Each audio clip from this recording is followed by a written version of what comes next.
అమెరికాలో గర్భిణిగా ఉన్నటువంటోళ్ళు ఒక 2 నెలల ముందు అక్కడికి వెళ్ళారా? ఇక డెలివరీ అక్కడే. అనేక మంది ఈ విధంగానే అమెరికన్ పౌరసత్వం పొందారు. ఇది ఒక పెద్ద ఇష్యూ అయిపోయింది. కొన్ని సంస్థలు ప్రత్యేకించి ఇదే మీ బిడ్డల్ని అమెరికా పౌరులు చేయాలనుకుంటున్నారా? తద్వారా యూరప్‌లో ఎక్కడైనా దర్జాగా తిరగాలనుకుంటున్నారా?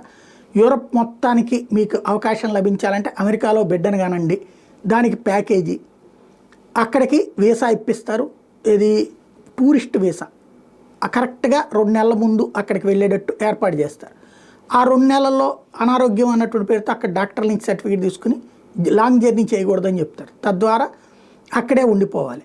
అలాగే డెలివరీకి అయ్యే ఖర్చు అదంతా వీళ్ళే భరించాలి.